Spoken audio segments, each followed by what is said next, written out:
So one of the first softwares we used was Photoshop, and this was found in the Microsoft computers at school. I mainly did this for my front cover and contents page to edit images and also put cover lines and all the other media technology on. To have a new document, I press File, New, and then I change the preset to International Paper so that it's the correct size for a magazine. To add in an image, I'd open the picture on a JPEG and then drag it into Photoshop. I was quite confident in this part because I'd already done it in the preliminary task. When I added the picture, I had to make sure that I pressed play so that I was able to edit and manipulate the image. To enlarge the image, I had to make sure that I pressed the Shift key when enlarging it so that the size didn't distort, otherwise this would change my image. To manipulate my image, I went down to Image Adjustments and then Brightness and Contrast Settings. This is used to reducing the shadows of a picture and make it less yellow. This gives the image more of a professional look.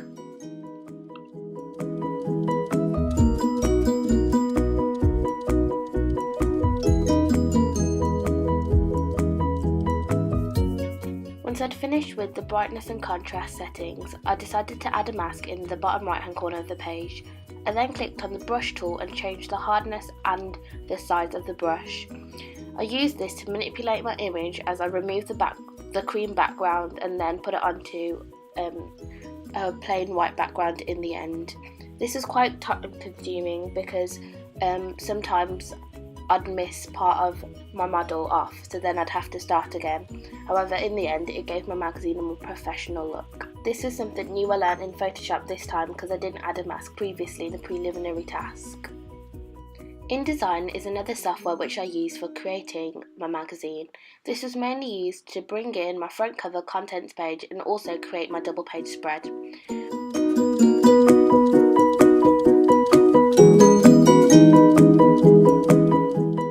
When the software opened, to create a new page I had to click on Document. This would then bring up another box which would give me all the information. So to add columns I'd have to increase the number to 3 because that's how many columns I had in my magazine. Also, because I had a contents, front cover and double page spread, I'd have to change the number of pages to 4.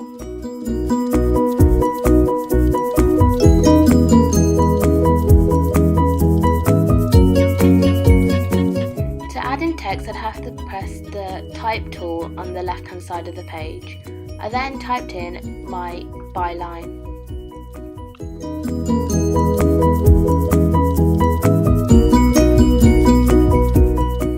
Then to be able to move the box back around, I clicked back onto the selection tool and moved the text around the page. Then to place in my front cover, I had to go File, Place, and then find the document I was looking for. Once I found the one I was looking for, I'd double click and then I'd click on the very corner of the page. And as this size was international paper and this was set to a magazine size as well, it fit perfectly onto the page.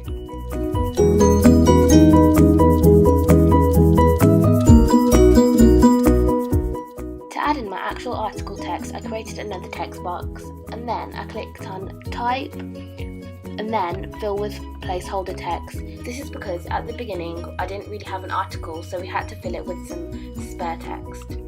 I then highlighted the text, clicked on the paragraph formatting tool and then went to the column tool and increased the amount of columns. This is so that the text flowed onto each of the 3 columns, making my magazine look more professional and giving it better organisation. I also learned how to wrap text. This was by clicking again on the paragraph formatting tool and then bringing the text in and then clicking on the wrap tool, which is found at the top bar where all the other tools are. I use this for my grab quote because stereotypically in a magazine, grab quotes are placed in the middle of the text. Once I'd done this, I clicked on part of the text and then went on the paragraph formatting tool and then the drop cap tool to include a drop cap. I then increased the size of this because stereotypically, following the codes and conventions of a pop magazine, each article has a drop cap. To add in the masthead or any other images, you'd have to make sure that the file was a Photoshop file. This is because if it was a JPEG, you wouldn't be able to edit it. Then I place the file by clicking on and dragging the corner. This is so I can adjust the size to what I want it to be.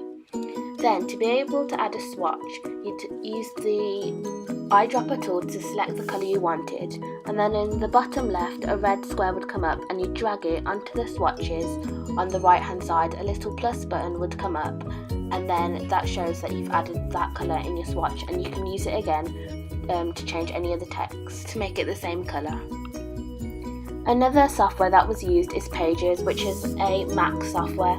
I use this to create my risk assessment, questionnaire and any other things like that. I found this very easy to use because it's just another version of Word, and I could change the size, typography and anything else. It was very easy to add in images too because I just open it up on my computer and then drag it on. When I'd finished with that, I'd had to make sure that I exported the document to a Word file so that I could upload it onto SlideShare. It was also very easy to add in shapes and text too.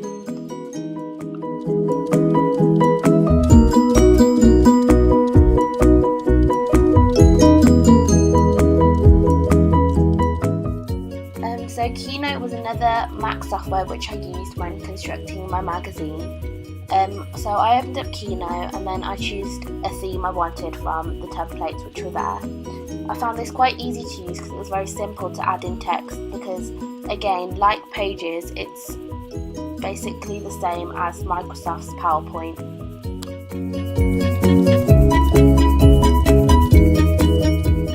To add a new slide, I'd click on the top left hand corner and choose which slide I kind of wanted. To add in an image, I'd double click the little image button in the corner and then I'd have to choose from a file on my Mac. However, this took quite long, so instead I opened up my Media Studies folder and then used an image from there. And then, similar to Pages, I just dragged the image in and added it in that way. I then edited the mask by cropping the image to the right size. To do this, I'd have to go onto Image and then Edit Mask and then crop it. However, if you double click it, you can also do it this way. Again, with Pages, it was very easy to add in text and change the typography and also change the colour of the text too. Slides is an online presentational software which I found on Google. So first, when I open up my Safari, I'd have to type in the website, which is slides.com.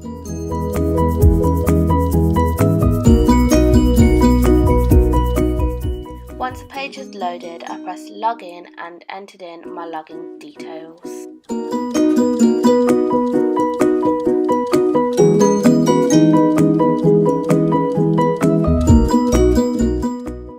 In a new deck, I'd click on the top right hand corner and then click on new deck, and then the new PowerPoint would come up. Again, just like Keynote and PowerPoint, Slides was a similar kind of software, which is a presentational one. I found it very easy to add in text and also to add a new slide, and there was other kinds of options you could choose, like duplicate it and other types of formats. To add in an image, I'd click on Image and then upload one from my computer and then place it on.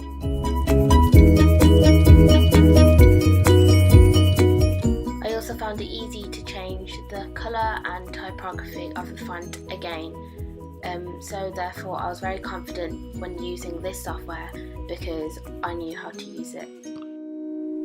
Blogger is a previous software which was used in the preliminary task, which meant that I already had the skills I needed in this area and I was also very confident using it.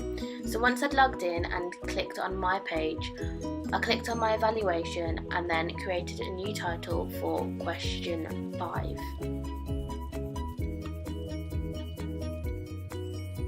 Once I'd done this, I went back onto Slides to copy the embedded text. Once I'd done this, I went back onto Blogger and then went onto HTML and pasted the code in.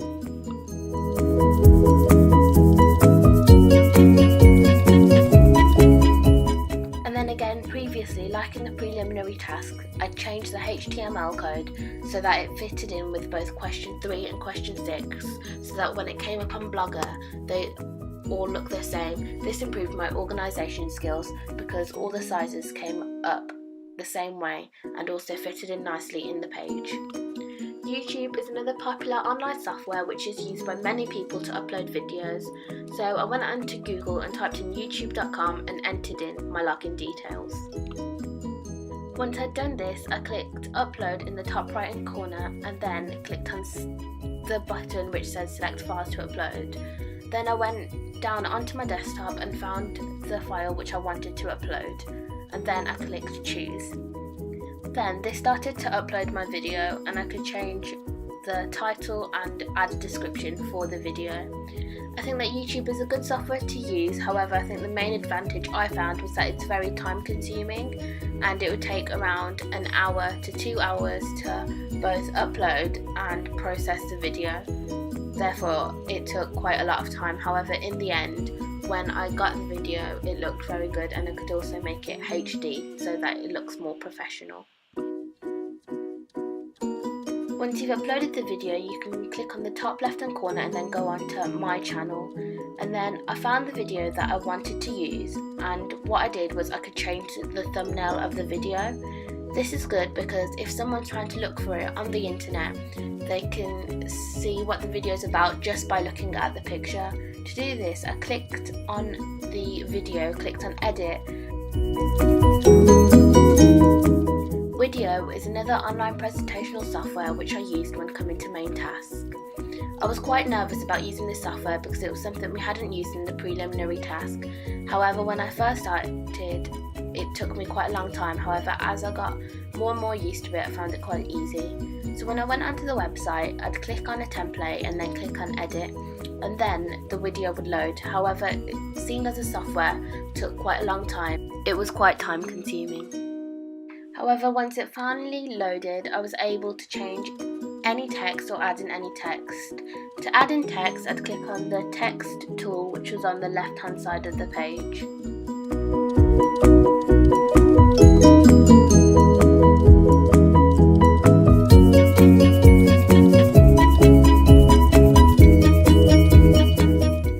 Additionally, between each slide I could change the transition to either fade out, zoom in, or any other transition which was available. I could also change the back of the slide to any one I wanted. This could either be from the library or my uploads. This made it look more aesthetically pleasing. iMovie is another software which is found on Mac and it's used to edit videos. So to add in text, you drag in the title you want and put it into the bottom half of the screen. And then it's easy to change text, so you just double click and change what the title text is to what you want it to be.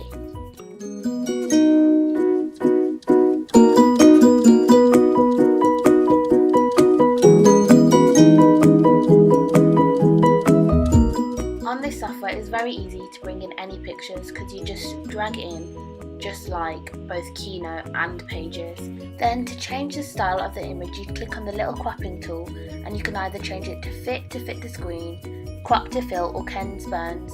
Ken Burns makes the image move in any direction you want it to do. So here I had the start from going outwards and the end was going inwards, so this means that the image would be zoomed in.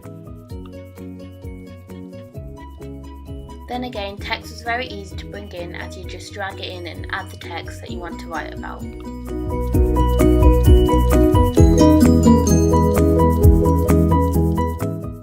Again, adding in videos is the same procedure as adding in a photo, and all you do is drag in the video you want. To add in a sound file, you'd click on audio at the top and then play the sound you want. If you're happy with that, then you drag it in and put it down to the bottom.